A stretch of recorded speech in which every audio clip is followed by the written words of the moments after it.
Yan, next po pang-apat. God is in control. Ang Diyos po ay lahat ho ng bagay ay nasa control ho ng Diyos. Sabi nga ho sa Romans chapter 11 verse 33 to 36, everything continues through Him and for Him. To God be the glory forever. Amen. Ang lahat ho ng bagay, everything ay nagpapatuloy through Him, sa pamamagitan niya at para sa Kanya. Ang lahat po ng bagay, katulad ng nararanasan ho natin nito, ay nasa control ho ng Diyos at para din ho sa Kanyang kaluwalhatian. So, magtiwala lamang ho tayo sa Panginoon. Magtiwala lamang ho tayo sa Panginoon. Pagkatiwala ho natin ang ating situation, sapagkat nasa control po ito ng ating Panginoon. Yan, maging ang ating situation, ano man, iba-iba man how tayo ng pagtanggap sa situation na ito. Pare-pares tayo nakaranas nito, pero iba-iba yung pagtanggap ho natin. Pero ang Diyos po ay kontrolado niya ho ito. Yung maya nga, alam niya kung nasa kanyang kalooban kung malalaglag ito. Diba? How much for tayo pa. Sabi nga sa Isaiah 41 verse 10, so do not fear, huwag kang matakot, for I am with you. Sinasabi niya ito personal sa iyo, na huwag kang matakot sapagkat ako'y nasa iyo. Yan, sabi niya ho rito, do not be dismayed, for I am your God. Huwag kang mangamba, dahil ako ang iyong Diyos. Yan, tanggapin po natin ang Diyos sa ating buhay. Tanggapin ho natin, kilalanin ho natin ang Diyos na nasa kanyang mga kamay ang bawat nangyayari sa ating buhay. Sabi niya rito, I will strengthen you. Papalakisan kita, and I will help you. Tutulungan kita. Sabi niya po rito, I will uphold you with my righteous right hand. Ililigtas ka ng Diyos, kapatid. Ano man ang nararanasan ho natin, ang pag-rescue ho ng Panginoon ay posible ho sa ating nagtitiwala sa Kanya. Amen? Posible po ito na gagawin ng Diyos sa atin sapagkat pinapangako niya. At siya po ay nagpapakilala sa pamamagitan ng kanyang mga salita. Sabi sa Psalms chapter 46 verse 1, God is our refuge. Ang Diyos po ang ating tanggulan, lalo na sa sitwasyon ng ganito. Ang Diyos ho ang tanggulan ho natin. Siya po ang ating kanlungan. Doon ho tayo nagtatago. Doon ho tayo nagsusumiksik. Amen? And sabi niya, and strength, siya po ang ating kalakasan. Nalulupay pa ho ba tayo? Nangihina ba tayo? Diba? Hingin ho natin ng kalakasan. Mag-charge po tayo sa ating Panginoon. And every present and ever-present help in times of trouble. Yan, siya ho yung sumasaklolo sa atin sa panahong ganito. At inuutos ho sa atin sa Philippians 4:6-7, alam na alam ho natin dito, sabi niya, do not be anxious about anything, but in everything by prayer and supplication with thanksgiving, let your request be made known to God. Diba? Be made known to God. And sabi niya dito, and the peace of God which surpasses all understanding will guard your hearts and your mind in Christ Jesus. Grabe. Ito po ay inuutos ng Diyos na wag daw tayong mabalisa, wag tayong mangamba. Pero sa pamamagitan ho ng panalangin na may pasasalamat, ay hayaan ho natin yung ating hinihiling sa Diyos ay may bigay ho natin. At yung kapayapaan ng Diyos ay ating mararanasan sa pamamagitan ho ng ating Panginoong Hesus. So bakit ho tayo matatakot? Bakit ho tayo mangangamba? Diba? Dahil ang Diyos natin, that God will supply all our needs according to His riches and glory. Yung sabi ko kanina, ito ang susi lamang po, yung pagkilala natin na ang Diyos po ang may control sa ating situation.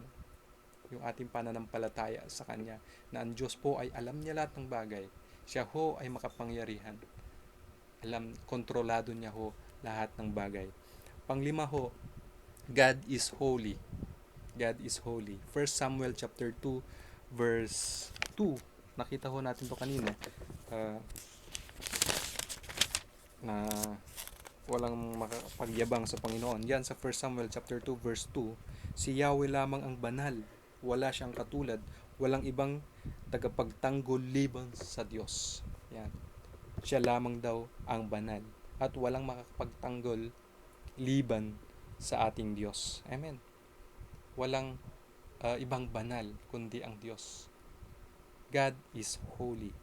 Yan. At ang sabi nga sa 1 Peter chapter 1 verse 15 hanggang 16, dahil ang Diyos ang pumili sa inyo ay banal, dapat din kayong magpakabanal sa lahat ninyong ginagawa, sapagkat nasusulat, magpakabanal kayo, sapagkat ako'y banal. Inuutusan ho tayo na sundin ho natin kung ano yung inuutos ng Diyos. Kung ano ho ang Diyos, dapat ganun ho tayo. Amen? Sundin ho natin ang inutos ng Diyos na tayo po ay magpakabanal. Yung kanyang mga pangako ay posible sa atin. Yung kanyang mga promises sa kanyang salita ay posible ho yan. Pero ang gusto ng Diyos, ipamuhay ho natin kung sino siya. Kilalanin ho natin siya. Magkaroon ho tayo ng banal na takot sa kanya. At ipamuhay ho natin yung mga gusto niyang ipagawa sa atin, ang kanyang mga salita. At mararanasan ho natin ng posible ang mga blessings niya ho sa atin. Mararanasan ho natin. I-adapt ho natin kung sino ang Diyos sa ating buhay. Kilalanin ho natin na siya ang lumikha sa atin. At inuutusan tayong magpakabanal. Huwag natin hayaan ang ating pamumuhay ay may madungisan. Yun ang gusto ng Diyos. Yan ang gusto ng Diyos. Amen. Sabi niyo dito, God's incomparable holiness merit our worship. Ang walang katumbas na kabanalan ng Diyos ay nararapat sa ating pagsamba. Amen? Nararapat sa ating pagsamba. Diba? Ang Diyos din po ay karapat dapat purihin, karapat dapat siyang itanghal sa ating buhay.